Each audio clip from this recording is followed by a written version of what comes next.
بسم الله الرحمن الرحيم. الرحمن علم القرآن.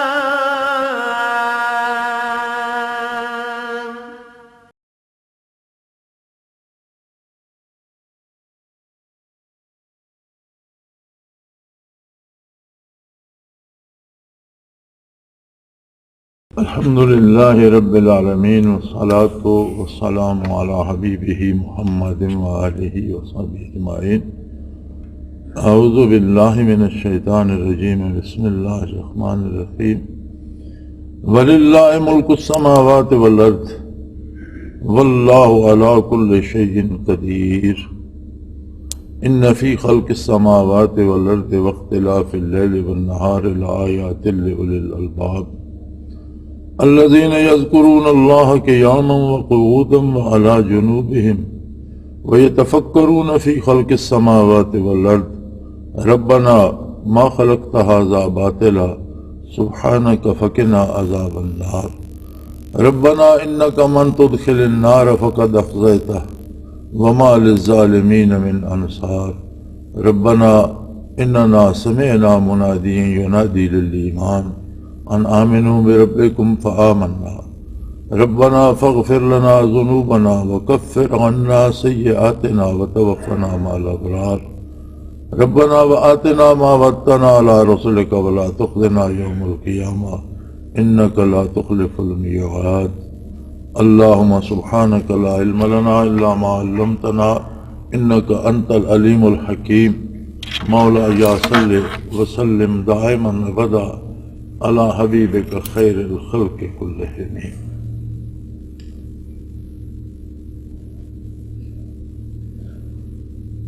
اللہ ہی کے لیے ہے حکومت آسمانوں کی اور زمینوں کی، اور اللہ ہر چیز پہ قادر ہے. اس سے پہلی آیت میں ارشاد فرمایا کہ فساد کی بنیاد یہ بنتی ہے کہ لوگ چاہتے یہ ہیں وَيُحِبُّونَ أَن يُحْمَدُوا بِمَا لَمْ يَفْعَلُوا، کہ جو کچھ وہ کر نہیں پاتے ان کی وہ تعریف کی جائے. یعنی عملاً وہ کچھ وہ نہیں ہوتے لیکن وہ چاہتے ہیں کہ ان کی ایسی تعریف کی جائے. ہر آدمی اپنی حیثیت سے بڑا بننا چاہتا ہے اور یہاں سے برائی اور فساد شروع ہوتا ہے. اور یہ ضروری نہیں کہ یہ بڑے لوگوں میں ہو، یہ بیماری عام آدمی میں بھی ہوتی ہے. ہم دیکھتے ہیں کہ ایک غریب آدمی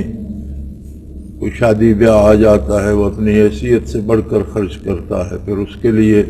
وہ قرض لیتا ہے، قرض نہیں چکا پاتا، پھر بات چوری ڈاکے تک چلی جاتی ہے یا گھر کی نیلامی تک چلی جاتی ہے. تو لوگوں میں ایک مرض ہوتا ہے کہ ہر کوئی اپنی حیثیت سے بڑا بن کے دکھانا چاہتا ہے. یہی بیماری جب بڑے لوگوں میں جاتی ہے اور وہ ایسی تعریف چاہتے ہیں جس کے وہ مستحق نہیں ہوتے، تو عام آدمی کی خرابی اس کے گھر تک رہتی ہے اور بڑے لوگوں کی خرابیاں بڑی ہوتی ہیں، قوموں کے لیے مصیبتیں پیدا کرتی ہیں، ممالک کے لیے مصیبتیں پیدا کرتی ہیں. حالانکہ حق یہ ہے کہ آسمانوں کی اور زمینوں کی ساری حکومت صرف اللہ کے لیے ہے. انسان کو اللہ کریم نے تھوڑی سی فرصت دے کر اسے دار دنیا میں بھیجا ہے، اپنا نائب بنا کر، خلیفہ بنا کر، اور انسان کو یہی زیب دیتا ہے کہ وہ اللہ کی اطاعت کرے اور کاروبار دنیا کو اللہ کے بنائے ہوئے قاعدے کے مطابق رہنے دے اور اس کے مطابق چلائے. جو اس کے ذمہ ہو اس میں اللہ و اللہ کے رسول صلی اللہ علیہ وسلم کی اطاعت کرے. اور یہ تو سامنے ہے کہ ارض و سما میں جو کچھ ہوتا ہے وہ اتنا نازک نظام ہے کہ ایک ایک ذرے کا کروڑواں حصہ بھی ایک دوسرے سے جڑا ہوا ہے، اور ہر چیز کسی نہ کسی طرح کسی نہ کسی سبب سے وابستہ ہے، اور تمام اسباب کی قدرت کاملہ اس مسبب الاسباب کے دست قدرت میں ہے. اور یہ تو سامنے ہے کہ ارض و سما میں جو کچھ ہوتا ہے وہ اتنا نازک نظام ہے کہ ایک ایک ذرے کا کروڑواں حصہ بھی ایک دوسرے سے جڑا ہوا ہے، اور ہر چیز کسی نہ کسی طرح کسی نہ کسی سبب سے وابستہ ہے، اور تمام اسباب کی قدرت وہ جو چاہتا ہے وہ ہوتا ہے، جو وہ نہیں چاہتا وہ نہیں ہو سکتا۔ اللہ کے لیے ہے سلطنت اور حکومت آسمانوں کی، زمین کی، اور وہ ہر چیز پہ قادر ہے، وہ جو چاہے وہ کرتا ہے، اور اس کے بنائے ہوئے قوانین بڑے نازک، بڑے حساس، لیکن اتنے مضبوط ہے کہ دنیا کی کوئی طاقت انہیں توڑ نہیں سکتی۔ ان فی خلق السماوات والارض واختلاف اللیل والنہار لآیات لأولی الالباب، صاحب دانش لوگوں کے لیے زمینوں اور آسمانوں کی تخلیق، اس کی تلاش میں نکلے تو سب کا سرا عدم میں جا کر نابود ہو جاتا ہے، کچھ بھی نہیں تھا، محض عدم سے اللہ کریم نے آسمانوں کو تخلیق فرمایا، زمین کو تخلیق فرمایا، اور ان کی ایک بے پناہ کائنات سجا دی، آسمانوں کی وسعتیں، اور ان میں ایک وسیع کائنات، کئی کائناتیں، کئی قسم کی، اور ستاروں کی، اور فرشتوں کا رہنا، اور پتہ نہیں کیا کیا اس نے کتنے انتظام فرما دیے۔ اسی طرح زمین کو پیدا فرمایا، اتنی نرم ہے کہ آپ ایک سوئی سے کھودنے لگیں تو زمین کھدتی چلی جاتی ہے، اور اتنی مضبوط ہے کہ بڑے بڑے قلعے، بڑی بڑی عمارتیں اٹھا کر کھڑی ہے، اس کا کچھ نہیں بگڑتا،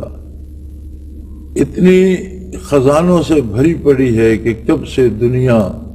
اس میں سے غلہ، اناج، پھل اور چیزیں کھا رہی ہے، اور کب تک وہ بنتی رہیں گی جب تک کائنات قائم ہے، اس میں کمی نہیں آتی، اس طرح خزانوں سے بھری پڑی ہے۔ ساری زمین کھود ڈالیں تو ایک دانہ بیر کا نہیں ملتا، بیری کا ایک درخت لگا دیں تو کتنا پھل دیتا ہے، کہاں سے آتا ہے، کون بناتا ہے، کس طرح ہوتا ہے۔ اسی طرح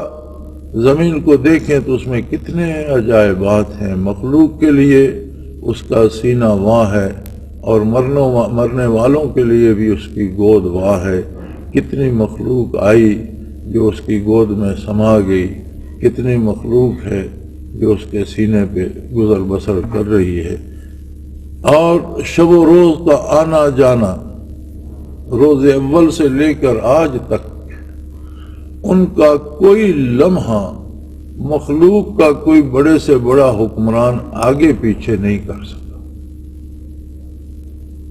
بڑے سے بڑا حکمران کبھی دن کا دورانیہ بڑھا گھٹا نہیں سکتا، رات کا دورانیہ کم و بیش نہیں کر سکتا، رات کی تاریکی کو دور نہیں کر سکتا، دن کی سورج کی روشنی اور تمازت کو کم نہیں کر سکتا، بڑھا نہیں سکتا۔ جو کچھ ہوتا ہے ایک عام آدمی کے لیے بھی واضح مثال ہے کہ محض قادر مطلق کی قدرت کاملہ کا بنایا ہوا جو نظام ہے وہ اسی طرح چل رہا ہے۔ کوئی بھی ہستی اللہ کے سوا ایسی نہیں جو اس میں کوئی تبدیلی لا سکے، اور یہ نشانیاں ہیں صاحب دانش لوگوں کے لیے، یعنی جتنے دلائل ہیں، دلیل کو سمجھنے کے لیے بھی دانش اور شعور کی ضرورت ہے۔ جو شخص دانش سے، عقل سے، شعور سے عاری ہوگا اسے دلائل سے بھی کچھ حاصل نہیں ہوتا۔ اور شعور و خرد کہاں ہے؟ کون ہے دانش مند؟ کون ہے اہل خرد جو ان دلائل سے سبق لیتے ہیں؟ سورج تو ساری مخلوق پہ طلوع ہوتا ہے، سورج کو غروب ساری مخلوق دیکھتی ہے، رات کا آنا سارے دیکھتے ہیں، رات سارے بسر کرتے ہیں، طلوع فجر سب پہ ہوتی ہے، لیکن کتنے وہ لوگ ہیں جو اس سے سبق حاصل کرتے ہیں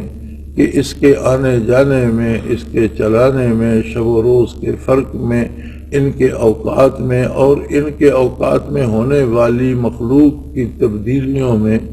کون قادر مطلق ہے جس کا حکم نافذ العمل ہے؟ فرمایا وہ لوگ الذین یذکرون اللہ قیاما وقعودا وعلی جنوبہم، یہ دانش و شعور ان لوگوں کو نصیب ہوتا ہے جو ہمہ وقت اللہ کی یاد میں مستغرق رہنے والے لوگ، ان کا کوئی حال اللہ کی یاد سے خالی نہیں ہوتا، ان کا کوئی لمحہ ذکر الہی سے خالی نہیں جاتا۔ مخلوق انسان اور اللہ جل شانہ میں نسبت جو ہے وہ یہی ہے کہ اللہ کا ذاکر ہو، اللہ کا بندہ، اور ایک تعلق قائم رکھے۔ اس کے علاوہ انسان مخلوق ہے اور وہ خالق ہے، کوئی ہمسری، کوئی رشتہ، کوئی نسبت دوسری نہیں بنتی سوائے اس کے کہ ہمہ اوقات اس کا نام لب پر ہو، اس کی یاد دل میں جاگزیں ہو، اور زندگی کا کوئی حال اس کی یاد سے خالی نہ ہو۔ انسان تین حالتوں میں ہوتا ہے، قیامم و قعودم و علی جنوبہم، کھڑا ہوتا ہے، چل پھر رہا ہوتا ہے، کام کاج کر رہا ہوتا ہے، یا بیٹھا ہوتا ہے، بیٹھ کر کام کر رہا ہوتا ہے، یا بیٹھ کر سستا رہا ہوتا ہے، یا آرام کرنے کے لیے لیٹ جاتا ہے، یا رات آتی ہے سو جاتا ہے۔ تو فرمایا جن بندوں کو اللہ نے دانش مند بنایا ہے، جنہیں خرد سے وسع وافر عطا فرمایا ہے، جن کا شعور زندہ ہے، جب شعور کی بات چلی تو یہ دیکھنا چاہیے کہ ہم سمجھتے یہ ہیں کہ جو آدمی روزی پیدا کر لیتا ہے اور بچے پال لیتا ہے، گھر بنا لیتا ہے، اس نے گاڑی رکھی ہوئی ہے، اس کے پاس پیسے ہیں، وہ بڑا عقل مند ہے، یہ کوئی دانش مندی نہیں ہے۔ یہ اگر بچے پالنا اور رزق پیدا کرنا ہی دانش مندی ہے تو پھر یہ دانش تو سارے جانوروں میں ہے۔ چڑیا بھی بچے پالتی ہے، کوا بھی بچے پالتا ہے، جنگل کے جانور اور درندے بھی اپنے بچے پالتے ہیں، اپنے لیے ٹھکانہ بنا لیتے ہیں۔ دانش مندی یہ ہے کہ مخلوق کو دیکھ کر خالق کی عظمت کا اندازہ کرے اور خالق کے ساتھ اپنا رابطہ استوار کرے، جس کا واحد ذریعہ اس کی یاد ہے، اس کا ذکر ہے، اس کے نام کی تکرار ہے۔ وَاذْكُرِ اسْمَ رَبِّكَ وَتَبَتَّلْ إِلَيْهِ تَبْتِيلًا۔ اور یہ سورہ مزمل کی آیت ہے اور اس میں مخاطب ہے رسول اللہ صلی اللہ علیہ وآلہ وسلم کہ ہمہ وقت اپنے رب کا نام نامی دہراتے رہیے اور اس قدر دہرائیے کہ صرف اللہ اللہ اللہ دل و دماغ میں رہ جائے اور ساری کائنات محو ہو جائے۔ تبتل الیہ تبتیلا، انقطاع کلی ہو جائے مخلوق سے۔ یہ سارا حکم اس بات کی دلیل ہے کہ سوائے ذکر قلبی خفی کے یہ کام مکمل نہیں ہوتا۔ اللہ کے اس حکم پہ عمل نہیں کیا جا سکتا جب تک انسان کا قلب ذاکر نہ ہو جائے۔ قلب ایک ایسی مشین ہے کہ جو شکم مادر سے دھڑکنا شروع کرتا ہے اور لب گور تک دھڑکتا چلا جاتا ہے۔ زندگی کا کوئی لمحہ آدمی سو جائے یا جاگتا ہو، کام کر رہا ہو یا فارغ بیٹھا ہو، خلوت میں ہو یا جلوت میں ہو، بیمار ہو یا صحت مند ہو، ہوش میں ہو یا بے ہوش ہو جائے، قلب ہمیشہ دھڑکتا رہتا ہے، اپنا کام کرتا رہتا ہے، اور جب تک یاد الہی دل کی دھڑکنوں میں نہ بس جائے، یہ ذکر دوام جو ہے اس حکم پہ عمل نہیں ہوتا جس کا حکم قرآن کریم دے رہا ہے۔ اسی لیے اکابرین نے، قاضی ثناء اللہ پانی پتی مرحوم کی تفسیر مظہری دیکھ لیں، وہ فرماتے ہیں یہ ذکر خفی قلبی ہر مسلمان مرد اور عورت پہ واجب ہے، وہ مرد ہو یا خاتون۔ جو حکم قرآن کی آیت اور قرآن کی نص دیتی ہے وہ درجہ وجوب میں ہوتا ہے۔ تو قاضی ثناء اللہ پانی پتی مرحوم اپنی تفسیر مظہری میں لکھتے ہیں کہ ذکر خفی قلبی ہر مسلمان مرد اور عورت پر واجب ہے کہ اس کے بغیر چارہ ہی نہیں ہے۔ اور جو چیز فرض یا واجب ہو جاتی ہے اس کی تلاش اور اس کے حصول کے ذرائع اختیار کرنا بھی واجب ہو جاتا ہے۔ پھر ایسے لوگوں سے ملنا جو قلب ذاکر کر سکیں یہ بھی واجب ہوگا۔ ایسے لوگوں، ایسی محافل، ایسی مجالس کو تلاش کرنا یہ بھی واجب ہوگا۔ اس لیے جیسے وضو فرض نہیں ہے، نماز فرض ہے، لیکن جب نماز کا وقت ہوتا ہے تو نماز کے لیے وضو بھی فرض ہو جاتا ہے۔ لباس کا پاک رکھنا کوئی ضروری نہیں ہے، فرض نہیں ہے کہ لباس پاک ہو، لیکن جب نماز کا وقت ہوتا ہے تو لباس کا پاک ہونا بھی فرض ہو جاتا ہے۔ تو فرض کے لیے جو ضرورتیں ہوتی ہیں اس کی تکمیل کے لیے جب فرض کا وقت ہوتا ہے تو وہ چیزیں بھی فرض ہو جاتی ہیں۔ تو اگر ذکر دوام واجب ہے، فرض ہے، تو پھر اس کی تلاش و جستجو بھی واجب ہوگی، ایسے لوگوں سے ملنا بھی واجب ہوگا، اس کا حصول بھی واجب ہوگا۔ حاصل ہوگا تو ذکر کریں گے، اور اس میں انسان کی کسی حال کو خالی نہیں جانے دیا۔ اسی لیے کسی نے رسول اللہ صلی اللہ علیہ وسلم کے بارے پوچھا تو ارشاد فرمایا گیا کہ آپ ہر حال میں اللہ کا ذکر کیا کرتے تھے، علی کل حال، کسی بھی حالت میں ہو حضور اکرم صلی اللہ علیہ وآلہ وسلم ہمہ وقت اللہ کریم کا ذکر فرمایا کرتے تھے۔ بلکہ انبیاء علیہ السلام کا تو یہ عالم ہوتا ہے کہ جہاں قدم مبارک پڑتا ہے وہ ذرات بھی ذاکر ہو جاتے ہیں، جو لباس استعمال فرماتے ہیں، جو جوتا استعمال فرماتے ہیں، ہر شے ذاکر ہو جاتی ہے۔ بلکہ نگاہ مصطفیٰ صلی اللہ علیہ وسلم کا تو کمال یہ ہے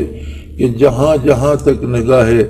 آقا نامدار صلی اللہ تعالی علیہ وسلم گئی وہاں وہاں تک فضائیں اب بھی ذاکر ہیں، معطر ہیں، روشن ہیں اور منور ہیں۔ تو فرمایا صاحب خرد وہ لوگ ہیں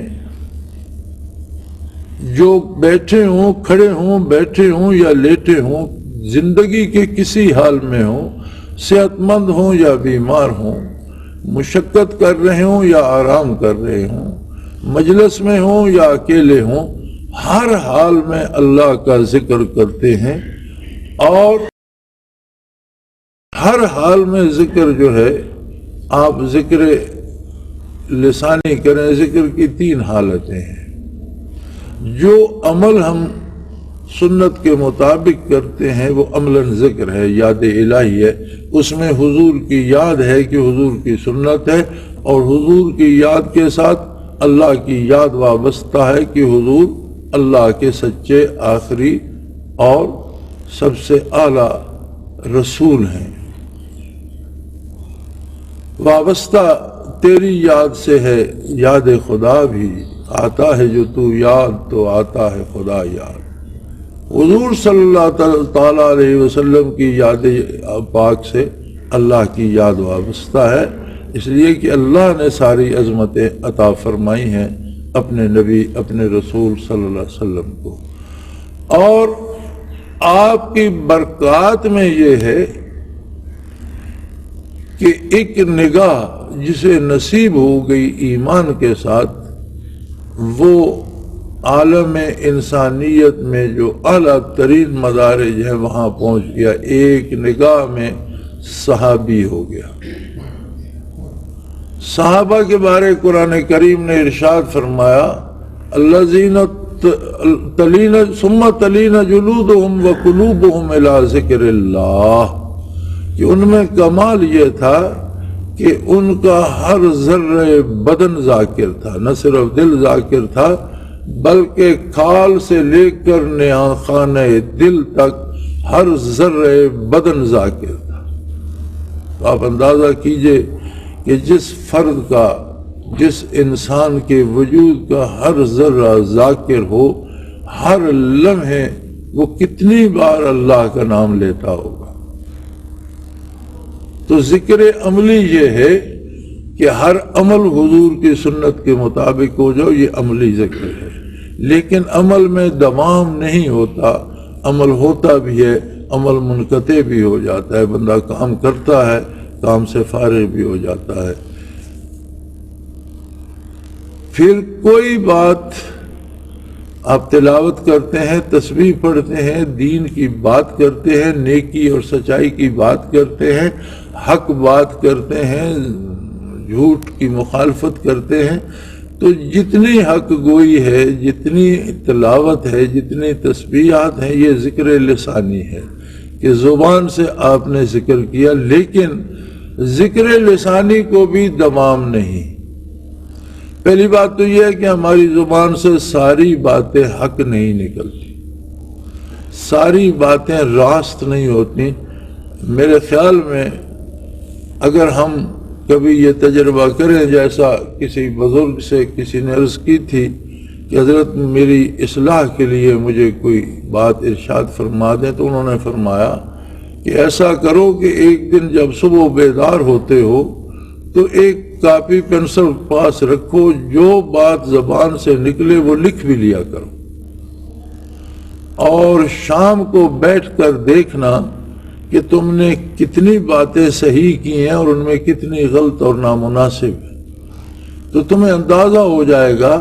کہ دن بھر تم نے صرف زبان کا استعمال کہاں کہاں کیا۔ اور اگر تم چاہو اس کی اصلاح کرنا چاہو تو غلط باتیں، جھوٹ، خرافات یا فضول اور زائدہ ضرورت باتیں چھوڑتے جاؤ، تو صرف زبان کی اصلاح کرنے سے سارے کردار کی اصلاح ہوتی چلی جائے گی۔ تو اگر ہم یہ تجربہ کر کے کبھی دیکھیں تو ہمیں اندازہ ہو جائے گا کہ اللہ کی دی ہوئی اس نعمت کو، زبان کو، ہم کتنا دن بھر میں غلط استعمال کرتے ہیں، اور ذکر لسانی یا سچائی کے لیے یا اللہ کا نام لینے کے لیے کتنا تھوڑا حصہ رہ جاتا ہے۔ اس کے باوجود زبان ہمیشہ کام نہیں کرتی، آدمی سو جاتا ہے، بے ہوش ہو جاتا ہے، تو زبان تو بند ہو جائے گی۔ یہاں کسی بھی حال میں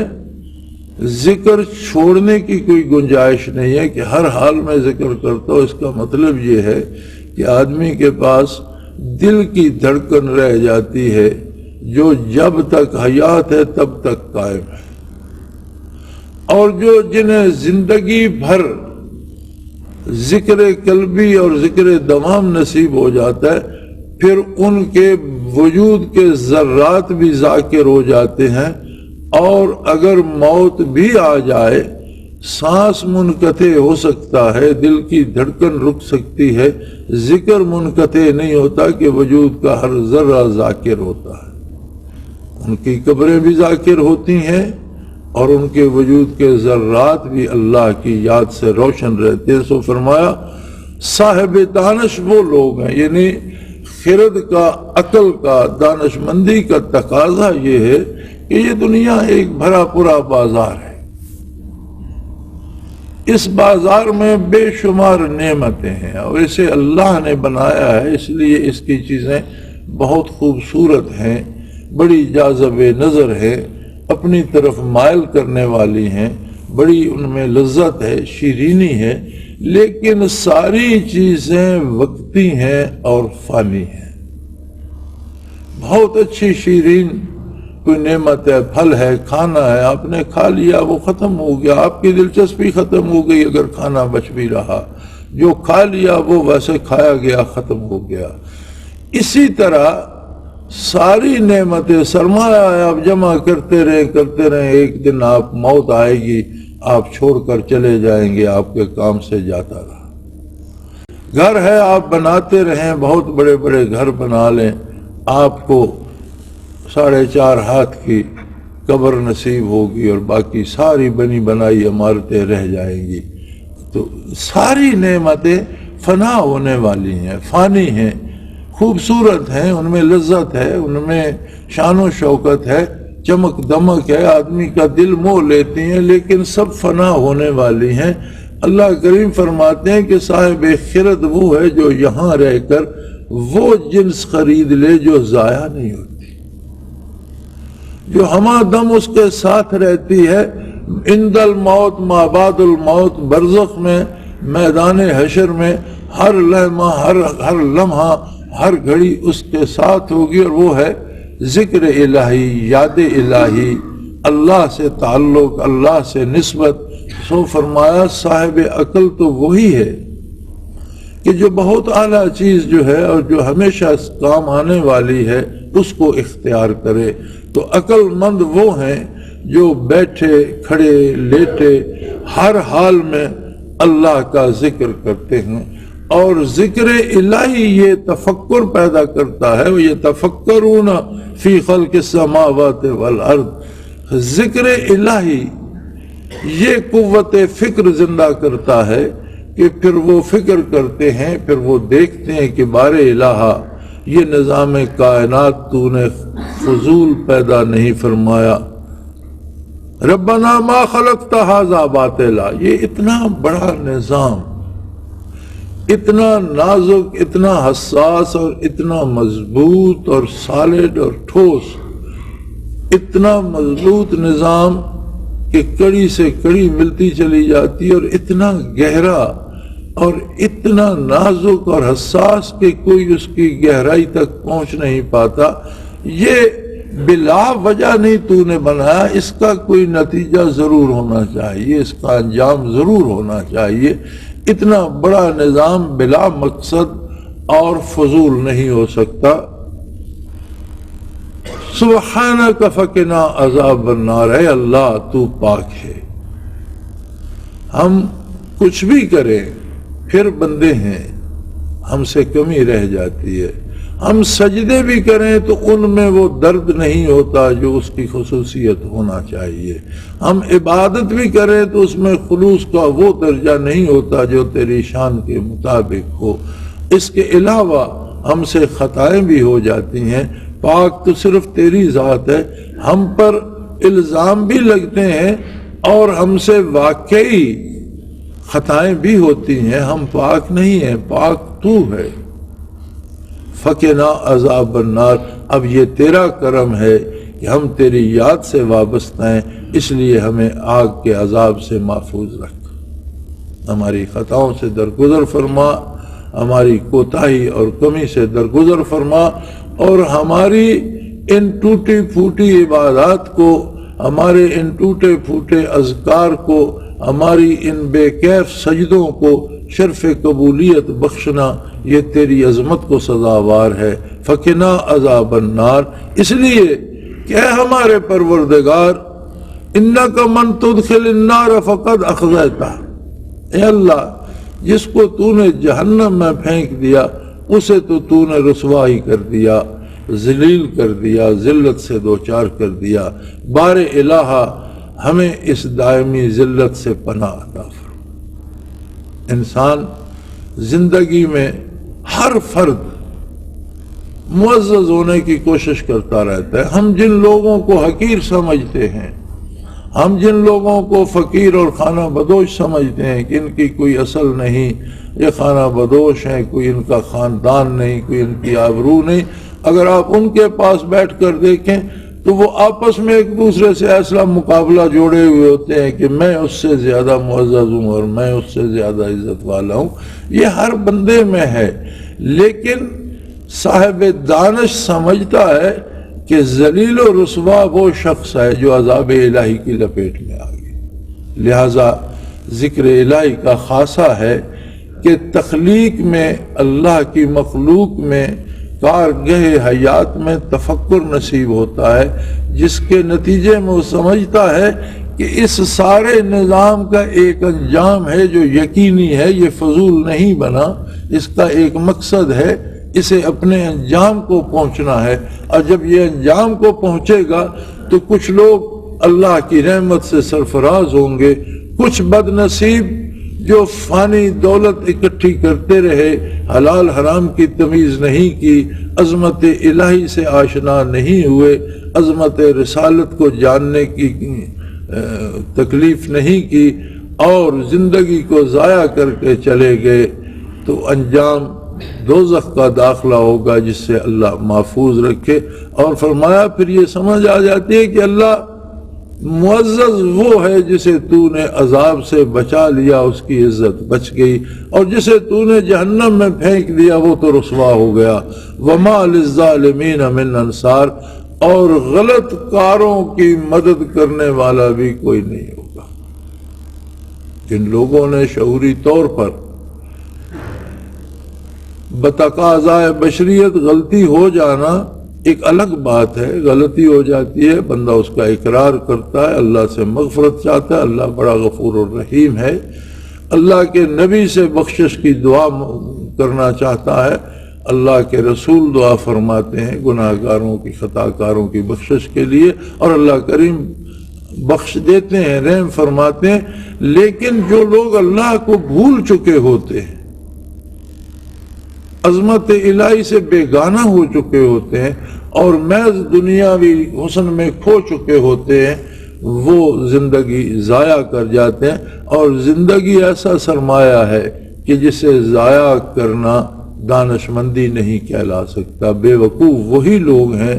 یہ ہر سانس اس طرح سے ہے کہ جس طرح کسی کو کروڑوں روپے دے دیے جائیں اور وہ بیٹھا انہیں خرچ کر رہا، اور وہ خرچ اس کے کسی کام نہ آ رہا ہو، ضائع کر رہا ہو، لٹا رہا ہو، تو ایک ایک سانس جو ہم لے رہے ہیں یہ ہم سرمایہ حیات کو خرچ کر رہے ہیں۔ تو دانش یہ ہے کہ بندہ یہ خیال کرے کہ میں نے جو سانس لیا اس کے بدلے مجھے ملا کیا، یہ کہاں خرچ ہوا۔ میرے منیر پیر میر علی شاہ رحمۃ اللہ تعالی علیہ کی سوانح حیات ہے، تو اس میں لکھتے ہیں کہ کسی نے ذبیحہ کا مسئلہ پوچھا آ کر، محفل میں بیٹھے تھے کہ جانور کے ذبح کے بارے، تو اسے انہوں نے مسئلہ بتایا، اور بغیر اللہ کا نام لیے اگر کسی جانور کا دم نکل جاتا ہے تو حرام ہو جاتا ہے، وہی جانور جو حلال تھا اگر وہ اللہ کے نام کے بغیر مر جاتا ہے تو حرام ہو جاتا ہے۔ تو وہ تو شخص اپنا مسئلہ پوچھ کر فارغ ہو گیا، تو حضرت فرمانے لگے کہ اگر جانور کا دم نکل جائے جو طبعاً یا تخلیقی طور پر حلال ہے، لیکن اگر اس کا دم اللہ کے نام کے بغیر نکل جائے تو سارا جانور حرام ہو جاتا ہے۔ تو انسان کا جو سانس ہر دمہ خارج ہوتا ہے، اگر وہ اللہ کے نام کے بغیر خارج ہو تو وہ کیسے حلال ہو۔ اسی لیے صوفیاء کہتے ہیں جو دم غافل وہ دم کافر، یعنی جو سانس اللہ کے نام کے بغیر نکلے وہ ناشکری میں گیا۔ سو فرمایا دانش مند وہ لوگ ہیں جو کھڑے بیٹھے لیٹے ہر حال میں اللہ کا ذکر کرتے ہیں، اور ذکر کا حاصل ہوتا ہے تفکر، انسان کی وہ حس بیدار ہو جاتی ہے جس میں وہ یہ سوچتا ہے کہ اتنا وسیع نظام آسمانوں اور زمینوں کا اور اس میں اتنی مخلوق، یہ ساری بے نتیجہ نہیں ہے۔ ما خلقت ھذا باطلا، اللہ تو نے یہ بے مقصد پیدا نہیں فرمائی، سبحانک، پاک تو تیری ذات ہے، ہزار محنت کے باوجود ہم سے کمی رہ جاتی ہے، پاک صرف تو ہے، لہذا ہماری یہ کمی دور فرما اور ہمیں دوزخ کے عذاب سے بچا، اس لیے کہ اے اللہ جسے تو نے دوزخ میں پھینک دیا اسے تو رسوا کر دیا، اس کی ذلت میں کوئی کسر باقی نہ رہی، اور پھر جن کو دوزخ جانے کا فیصلہ تو صادر فرماتا ہے یا جو تیری نافرمانی کرتے ہیں، ظالم ہیں، ظلم ہوتا ہے غلط کام کرنا، تو غلط کاروں کا کوئی مددگار اس غلط کاری میں کوئی مدد نہیں کر سکتا۔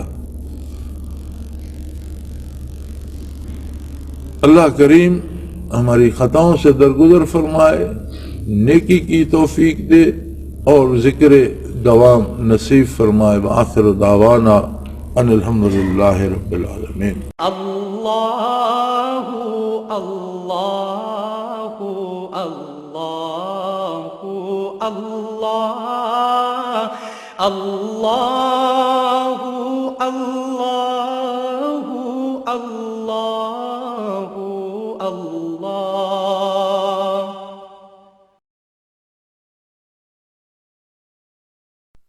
حضرت امیر محمد اکرم آوان مد ذلہ العالی دارالعرفان منارہ ضلع چکوال میں سالہ سال سے